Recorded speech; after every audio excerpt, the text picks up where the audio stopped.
All you. Thank you very much, Mr. Chairman. A key point of conversation has been the Impoundment Control Act.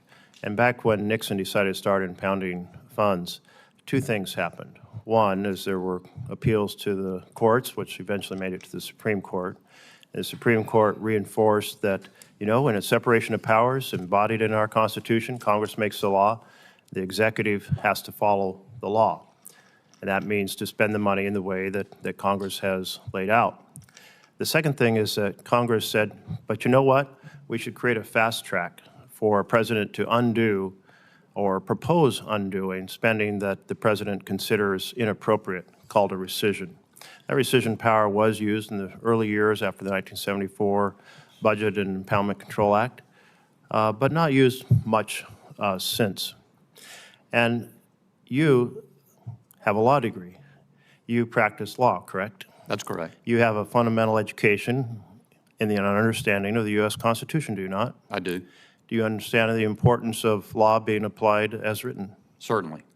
And so how do you feel about this situation in which funds are being impounded currently, which the Supreme Court has said is unconstitutional?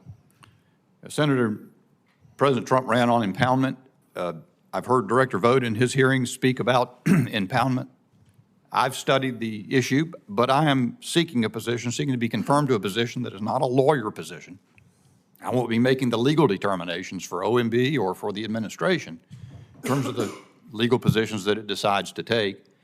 I am persuaded, though, that there was history in the United States before the 1974 Impoundment Control Act.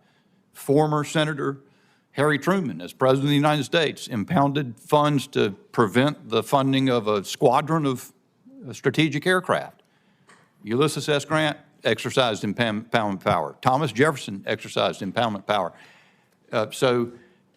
I think, Senator, when you dig in, it's a compelling argument that there is power in the executive in the nature of impoundment. Exactly what its contours are, I don't know. I won't be deciding those things, but I support the president's plan to use impoundment to get federal government spending in line. Well, sitting behind you is your future boss, who very much advocates that he doesn't care what the Supreme Court decided before because he disagrees, and he thinks the president disagrees. He was very honest and upfront about that. But in our system of government, we don't get to decide the constitutional issue and say individually we disagree with the Supreme Court. Now, if the Supreme Court now relitigates this and comes to a different conclusion, then there would be the additional powers granted by the court. And I understand that that's the plan. But at this point, every consideration has been that this is illegal and unconstitutional. And I'm sorry to hear that with your training in the law, you're inclined to simply say, well, President ran on it. He didn't give a lot of speeches about impoundment, by the way. And he didn't give a lot of speeches about the plan to cut $2 trillion from fundamental programs for families to give $2 trillion in tax giveaways to the richest Americans. And he didn't talk about it last night either.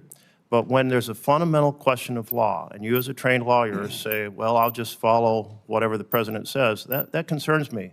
Because we need to have people of integrity who are willing to follow the law in key positions like this. Are you going to be a person with integrity to follow the law? Senator, you've put words in my mouth that I did not say, and you've put words in Director Vogt's mouth that he did not say, with respect. And I certainly am a person of integrity, but it is not a question of not following the Supreme Court. For example, you say the Supreme Court has decided the constitutional questions of the Impoundment Control Act. That's just misinformed. Oh, really? No, well, that's correct. Why don't you inform us all on how given that they made that decision? Well, they didn't, sir. Train versus New York, it does not consider the Impoundment Control Act, and it does not consider the president's power of impoundment. Neither one. Well, we'll continue that conversation because others disagree with you. I'm not a lawyer myself, so I'll take this under advisement. But that's certainly my understanding from other legal scholars that this has been well adjudicated. I am concerned also about your flip-flopping. You proceeded to say in a letter back in 2021, when you were concerned about whether or not President Biden was proceeding to not execute the law exactly as written. You said this action is an abuse of the executive branch's authorities and appears in violation of the Impoundment Control Act of 1974. Here you are, a champion of the Impoundment Control Act back in 2021, and now you're saying you're not so sure, you just want to follow the president, and the president doesn't believe that he needs to follow it. I'm a little concerned about that flip-flopping. Can you explain why your opinion has changed so dramatically in just a couple of years? Well, first, it hasn't changed that dramatically. In that instance, what was being discussed was President Biden's 3-year, by then, refusal to spend money that the Congress had appropriated for border wall construction.